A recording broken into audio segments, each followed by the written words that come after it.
এদিকে রমজানের প্রথম দিনে আরও বেড়েছে লেবু, শসা ও বেগুনের দাম, যার পেছনে বরাবরের মতো সরবরাহ সংকটকেই দুষছেন বিক্রেতারা। আর দাম না বাড়লেও সরবরাহ স্বাভাবিক হয়নি বোতলজাত সয়াবিন তেলের। পরিস্থিতি সামাল দিতে যৌথভাবে অভিযানে নেমেও কুলকিনারা পাচ্ছে না সরকারি সংস্থাগুলো। ৫ সদস্যের পরিবারের ইফতারে শরবত তৈরির জন্য রাজধানীর শান্তিনগর বাজার থেকে একটি লেবু কিনেছেন এই ক্রেতা।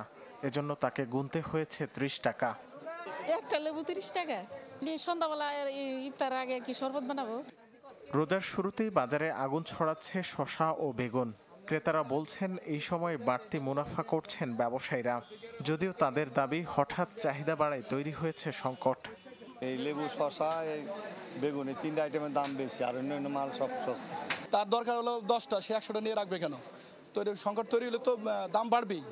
আরেকজন নিতে আসবে, দেখবেন মাল নাই, তখন বাড়বে না? অবশ্যই বাড়বে। এই কাঁচামরিচ আমি যে কিনছি, ডাউল, এইগুলোর মোটামুটি সুস্থ, মুরগিটাও মোটামুটি ভালো, 200 টাকা কেজি। পরিস্থিতি সামাল দিতে রাজধানীতে যৌথ অভিযানে নামে বাণিজ্য মন্ত্রণালয় ও ভোক্তা অধিকার সংরক্ষণ অধিদপ্তর।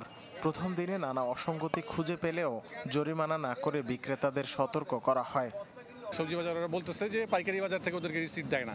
তা আমরা এটা যাচাই করতে পারছি না যে ওইখানে কত দামে ওরা কিনলো, কত দামে এখানে বিক্রি করতেছে, লাভটা কত করতেছে, ওইখানে কেন দিচ্ছে না, এটা একটু দেখার দরকার আছে। তারপরে আমরা অ্যাকশনে যাব। অন্যদিকে রোজার প্রথম দিনেও সরবরাহ স্বাভাবিক হয়নি বোতলজাত সয়াবিন তেলের। 5 লিটার তেল আমি খুঁজেই পাচ্ছি না, কোথায় পাচ্ছি না। 1 লিটারও পাওয়া যাচ্ছে না। তেলটা মানে খুবই সংকট। তেল এখনো পুরোপুরি দিতেছে না। মনে করেন যে পাবলিক আমাদের সাথে খেপে যায় একদম। তবে ছোলা, ডাল, চিনি সহ বেশিরভাগ পণ্য বিক্রি হচ্ছে আগের তুলনায় কিছুটা কম দামে। রাকিব হোসেন, চ্যানেল 24, ঢাকা।